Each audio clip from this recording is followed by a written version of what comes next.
नमस्कार। बिजली की दुनिया की इस खास चर्चा में आपका स्वागत है।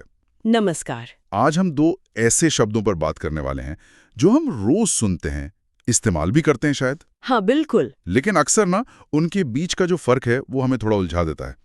मैं बात कर रहा हूँ करंट और वोल्टेज की।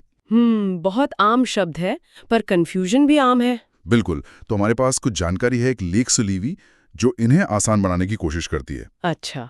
कई बार लगता है कि ये दोनों शायद एक ही चीज हैं या इनका असली मतलब क्या है वो पूरी तरह साफ नहीं होता। सही बात है। तो आज हमारा इरादा है कि इस जानकारी के जरिए इन बुनियादी लेकिन बहुत जरूरी चीजों को एकदम साफ साफ समझें। बढ़िया। ठीक है, तो चलिए खोलते हैं इस गुत्थी को। बिल्कुल।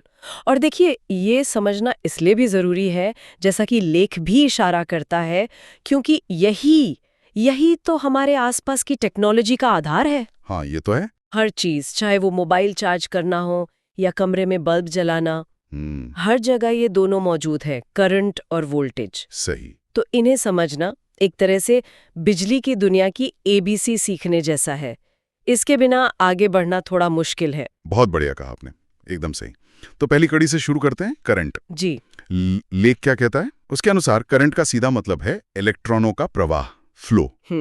इलेक्ट्रॉनों का बहना। हाँ, इलेक्ट्रॉन वो बहुत छोटे कण जो एटम्स में होते हैं और कंडक्टर्स में, जैसे तारों में, ये चलने फिरने के लिए आजाद होते हैं। बिल्कुल। इसे समझाने के लिए लेख में एक बड़ा अच्छा उदाहरण है, नदी का। हाँ, पानी वाला। हाँ, जैसे नदी में पानी एक दिशा में बहता है ना, वैसे ही तार के अंदर इलेक्ट्रॉन एक खास दिशा में चलने लगते हैं।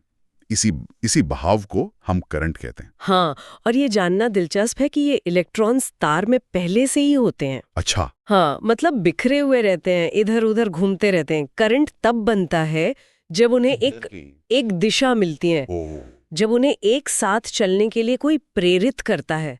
ऐसा नहीं है कि वो तार के एक सिरे से डाले जाते हैं और दूसरे से निकलते हैं। हाँ, मैं समझा। नहीं, तार में जो मौजूद हैं वही आगे बढ़ते हैं, जैसे पाइप में पानी भरा हो और दबाव पड़ने पर बहने लगे। ये बढ़िया पॉइंट है।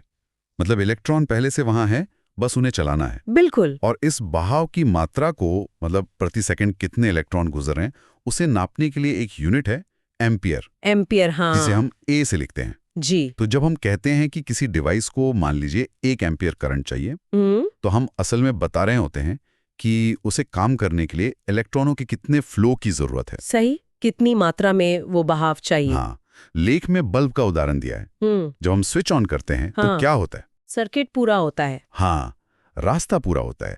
और करंट, यानी वो इलेक्ट्रॉनों का फ्लो, बिजली के सोर्स से निकलकर तार के जरिए बल्ब तक पहुंचता है। और यहाँ दिलचस्प बात यह है कि ये बहते हुए इलेक्ट्रॉन ही असल काम करते हैं। अच्छा, कैसे? वो अपने साथ एनर्जी लेकर चलते हैं। जब ये इलेक्ट्रॉन बल्ब के अंदर के पतले तार, फिलामेंट जिसे कहते हैं, उससे गुजरते हैं तो उन्हें रुकावट मिलती है। ओके। इस रुकावट के कारण वो अपनी एनर्जी उस फिलामेंट को दे देते हैं। और फिलामेंट उस एनर्जी से इतना गर्म हो जाता है कि चमकने लगता है और हमें रोशनी मिलती है। अरे वाह! तो करंट सिर्फ बहाव नहीं है। नहीं, ये ऊर्जा को एक जगह से दूसरी जगह ले जाने का और फिर उससे काम करवाने का जरिया है। बिल्कुल सही, ये एनर्जी कैरियर है। मतलब करंट वो है जो ऊर्जा पहुंचाता है और उपकरणों को चलाता है। ठीक है, ये तो हुई करंट की बात। जी, अब आते हैं दूसरे शब्द पर, वोल्टेज। अगर करंट इलेक्ट्रॉनों का बहाव है तो फिर वोल्टेज क्या है? स्रोत इसे कैसे समझाता है? स्रोत वोल्टेज को उस बल या दबाव के रूप में बताता है जो इलेक्ट्रॉनों को बहने के लिए मजबूर करता है। बल या दबाव? हाँ, वो धक्का कह लीजिए, जिसके कारण इलेक्ट्रॉन तार में एक दिशा में चलना शुरू करते हैं और फिर करंट पैदा होता है। धक्का।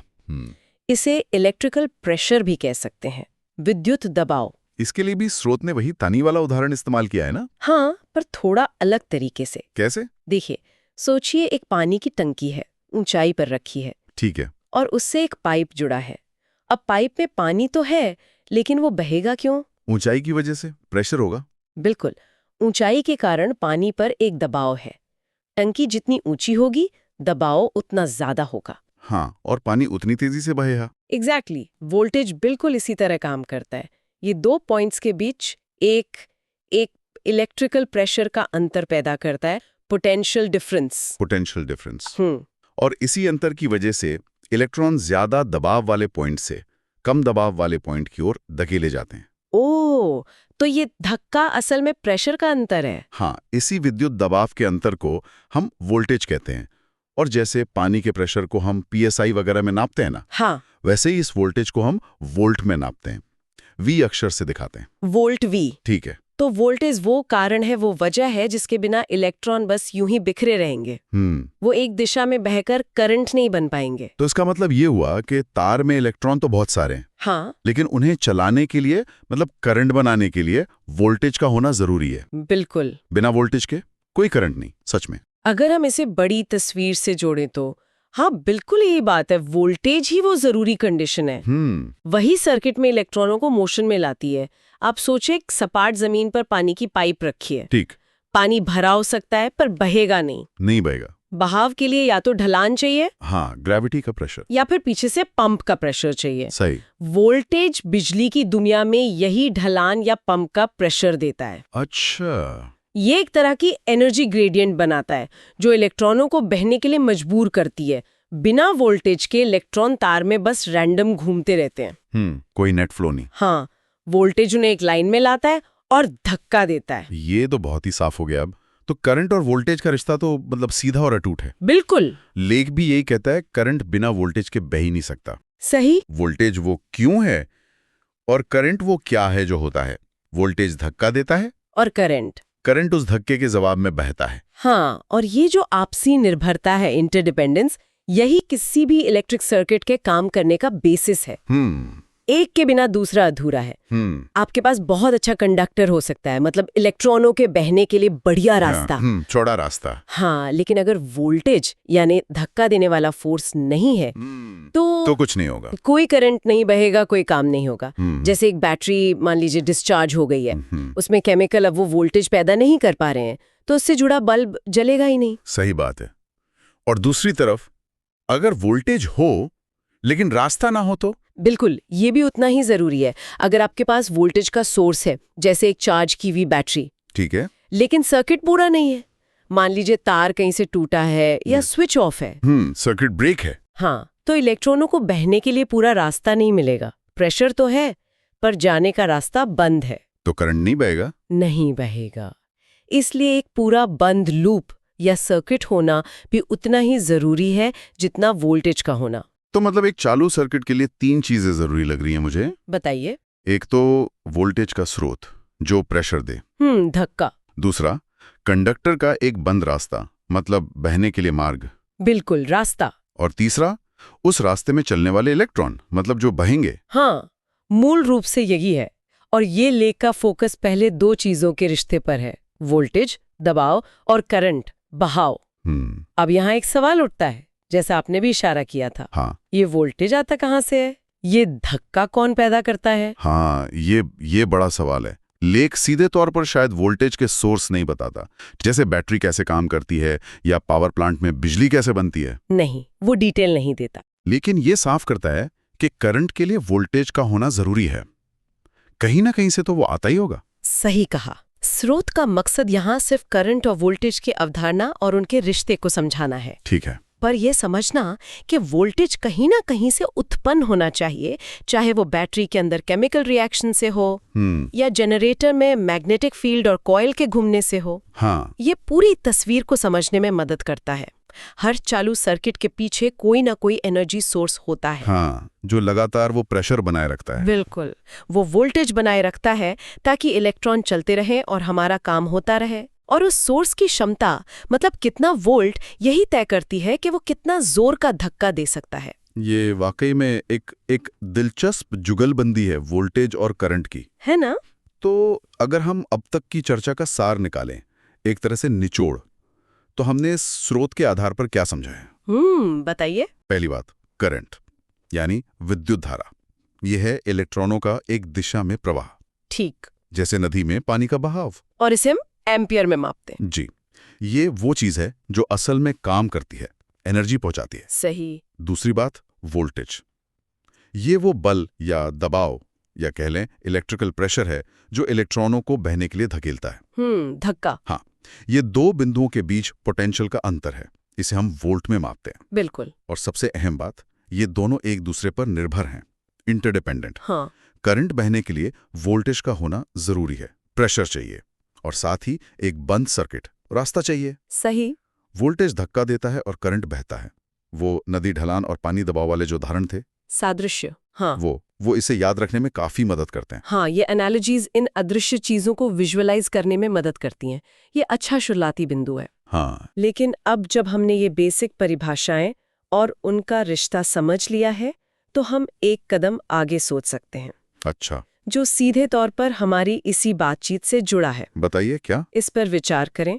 हमारे आसपास कितनी तरह के उपकरण हैं? हाँ, अनगिनत। एक छोटा सा एलईडी बल्ब है, एक mobile phone, laptop, toaster, fridge, electric car, कितने सारे हैं। हाँ, बिल्कुल। क्या इन सभी को काम करने के लिए एक ही मात्रा में करंट चाहिए या एक ही लेवल का वोल्टेज? नहीं, बिल्कुल नहीं। एक एलईडी तो शायद बहुत ही कम करंट लेती है, हाँ, जबकि एक हीटर देखो तो बहुत ज्यादा लेता है, और वोल्टेज भी अलग अलग होता है। फोन का चार्जर कम वोल्टेज का होता है, घर की मेन सप्लाई ज्यादा वोल्टेज की होती है। बिल्कुल। तो यहाँ सोचने वाली बात यह है, स्रोत ने हमें बताया कि करंट बहाव है और वोल्टेज धक्का। अलग अलग उपकरणों को अलग अलग काम करने होते हैं, उन्हें अलग अलग मात्रा में पावर या शक्ति चाहिए होती है। हाँ, पावर। ये पावर कैसे तय होती है? ये करंट और वोल्टेज दोनों पर निर्भर करती है। अच्छा, मतलब सिर्फ ज्यादा करंट होना या सिर्फ ज्यादा वोल्टेज होना ही काफी नहीं है, दोनों का कॉम्बिनेशन चाहिए। हाँ, ये एक महत्वपूर्ण पॉइंट है। किसी उपकरण को कितनी बिजली चाहिए, ये करंट और वोल्टेज के मेल पर निर्भर करता है। कुछ उपकरणों को ज्यादा धक्के यानी वोल्टेज की जरूरत होती है ताकि वे मुश्किल काम कर सकें या लंबी दूरी तक एनर्जी भेज सकें, जैसे पावर लाइंस में होता है। हाई वोल्टेज ट्रांसमिशन, हाँ। और कुछ को ज्यादा बहाव यानी करंट की जरूरत होती है ताकि वे ज्यादा गर्मी पैदा कर सकें, जैसे हीटर। हाँ, या तेज घूम सकें, जैसे मोटर। बिल्कुल।